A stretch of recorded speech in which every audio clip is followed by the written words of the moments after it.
இரவு நேரம். உலகமே உறக்கத்தில் ஆழ்ந்து அனைத்து சத்தங்களும் மெதுவாக மௌனத்தில் கரையும் அந்த நிசப்தமான தருணம். காற்று கூட சத்தமில்லாமல் நகரும் அந்த பேரமைதியில் ஒரே ஒரு இடம் மட்டும் இன்னும் உயிருடன் துடித்துக் கொண்டிருக்கிறது. அதுதான் அந்த சிவன் கோவில். நீங்கள் ஒரு நாள் ஆழமாக யோசித்து பார்த்திருக்கிறீர்களா?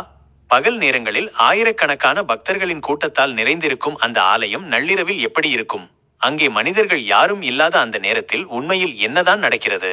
சிறிய இடைவெளி. இது வெறும் சாதாரண கேள்வி அல்ல. பலருக்கும் தெரியாத, ஆனால் பல நூற்றாண்டுகளாக சொல்லப்பட்டு வரும் ஒரு மிகப்பெரிய ரகசியம்.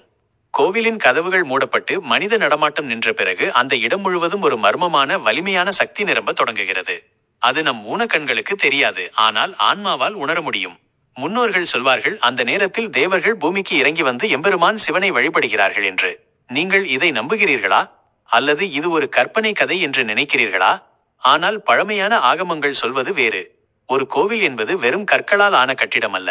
அது ஒரு பிரம்மாண்டமான ஆற்றல் மையம், எனர்ஜி சென்டர். பகலில் அந்த ஆற்றல் மனிதர்களால் பகிர்ந்து கொள்ளப்படுகிறது.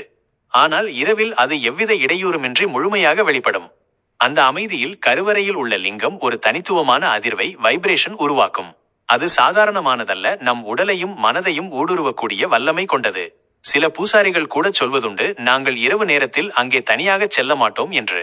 பயத்தினால் அல்ல, அங்கே உணரப்படும் அந்த வலிமையான இருப்பினால், பிரசன்ஸ். நீங்கள் மட்டும் தனியாக ஒரு நள்ளிரவில் சிவன் கோவிலில் இருந்தால் என்ன உணர்வீர்கள்? யாரோ நடப்பது போன்ற மெல்லிய சத்தம். ஆனால் திரும்பி பார்த்தால் யாரும் இருக்க மாட்டார்கள். எங்கிருந்தோ வரும் ஒரு மணி ஓசை. ஆனால் யாரும் அதை ஒலிக்கவில்லை. சில்லிடும் ஒரு குளிர்காற்று உங்களை வருடும். அது எங்கிருந்து வருகிறது என்று உங்களுக்கு தெரியாது. இவை அனைத்தும் பயமா அல்லது புனிதமா? இதுதான் அந்த வித்தியாசம். சிவன் என்பது பயமல்ல, அவர் எல்லையற்ற அமைதியின் வடிவம். இரவு நேரம் அவர் சக்தி உச்சத்தில் இருக்கும் நேரம். அதனால்தான் சித்தர்கள் சொன்னார்கள், நீ சிவனை உணர வேண்டுமென்றால் இரவு நேரமே சரியானது என்று. உலகத்தின் இரைச்சல்கள் அடங்கும் போதுதான் உங்கள் மனமும் அடங்கும். அப்போதுதான் உங்களுக்குள் இருக்கும் அந்த பரம்பொருளை உங்களால் உணர முடியும். பல பக்தர்கள் தங்கள் அனுபவத்தில் சொல்லி இருக்கிறார்கள், இரவு நேரத்தில் கோவிலுக்கு அருகே இருக்கும்போது யாரோ என்னை கவனித்துக் கொண்டே இருப்பது போன்ற உணர்வு ஏற்பட்டது என்று. அது பயமல்ல, அது சிவனின் பிரசன்னம். நம் கண்களுக்கு புலப்படாவிட்டாலும் அவர் அங்கே இருக்கிறார். அதனால்தான் மகா சிவராத்திரி போன்ற புனித இரவுகள் விழிப்போடு கொண்டாடப்படுகின்றன. அந்த ஒரு இரவில் மனிதர்களும் தேவர்களும் இணைந்து இறைவனை வழிபடுகிறார்கள். இந்த ரகசியத்தை நீங்கள் கேட்டிருக்கலாம், ஆனால் ஒரு நாள் அதை நேரில் உணர்ந்தால் மட்டுமே அதன் உண்மை புரியும்.